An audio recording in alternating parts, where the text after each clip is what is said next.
In terms of platform, publishers are often looking for that from an author of nonfiction, and platform can mean any number of things. It can mean, do you have over 1 million social media followers? Because if you do, a publisher is thinking to themselves, gee, if just a fraction of those people buy the book, we're in great shape. Or it can mean that you give speaking events at various speaking engagements throughout the country where there are hundreds, if not thousands of attendees. Or maybe you have a newsletter with a very big following. There are any number of ways to present to a publisher that you're saying something from a Broadway stage, not from a soapbox. That's what convinces a publisher usually to take on an author of nonfiction. Obviously, there are many other important things, and platform isn't everything. Obviously it needs to be a great idea, because nonfiction is idea-driven. You need to be an authority on the subject matter on which you're writing, things of that nature. So if it's a nonfiction book coming out of the self-publishing space, the platform needs to be there. And I would say also that, and this is even more so in the case of fiction coming out of the self-published space, that the sales numbers need to be there to justify it. So most publishers, I think, would expect to see a book that has sold tens of thousands of copies, maybe 50,000 copies at a decent price, which is not always an easy thing to do because, again, it's a crowded space in the self-publishing sphere. So sometimes it's best to try the traditional route first, and short of doing that, self-publishing, I think, it could be a good safety net for authors, but also a good income stream in some cases. And if the book does well, it's a springboard back into traditional publishing. When you say tens of thousands or 50,000 copies, is that over what period of time? I would say, even just in the lifetime of the book, from publication to date. Whether it's 5 years, it doesn't matter.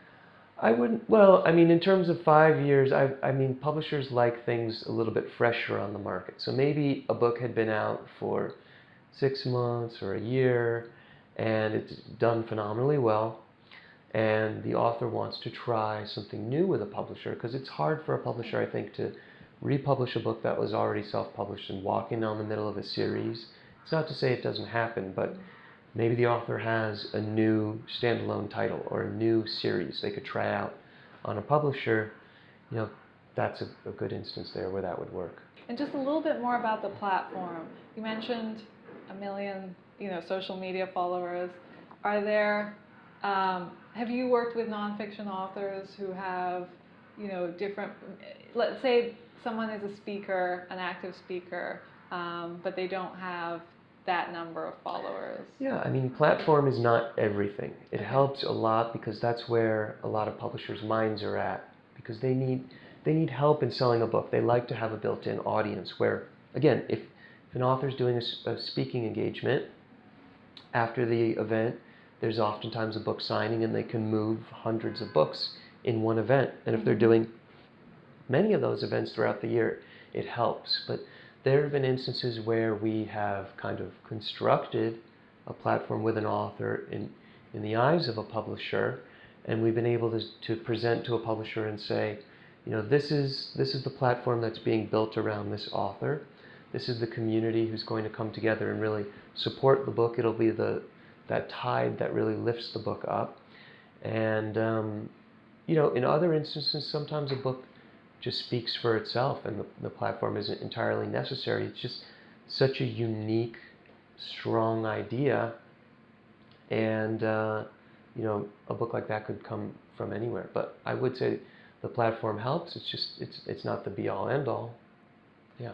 Could you share a little bit about that when you helped an author construct a platform, with some details? So the example of that would be, I have this client, Ruby Karp, who she's done a lot of performances with the Upright Citizens Brigade Theater. She had endorsements from the gals from Broad City, from Amy Poehler and Tina Fey. She had a lot of support from Hello Giggles, where she wrote things, and she had written a lot of other publications. She had given a TED Talk, things like that. And so we were able to say to publishers that this is the community around the author. These are the people who have big names, platforms of their own, and when they post about the book on social media or lend an endorsement or something like that, it will really help to push the book. Right, that makes a lot of sense. Even though she hadn't actively been collecting newsletter subscribers, let's say, or social media followers. Well, this author happened to be 15 when she published the book. Oh, so, wow. Okay.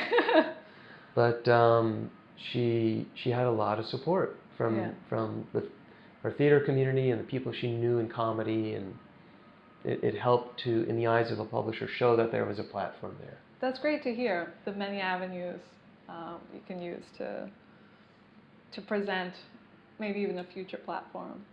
Sure, and in the case of fiction, you can say that, I mean, obviously the writing needs to speak for itself at the end of the day, the quality of the writing, but the nature of the story itself. But some of the things that help fiction, if you were to say fiction had anything of a platform, would be, a lot of the awards and accolades associated with an author. Have they spoken at, or have they done readings and participated at prestigious writers' workshops, really well-known conferences? Do they have endorsements from best-selling or major award-winning authors?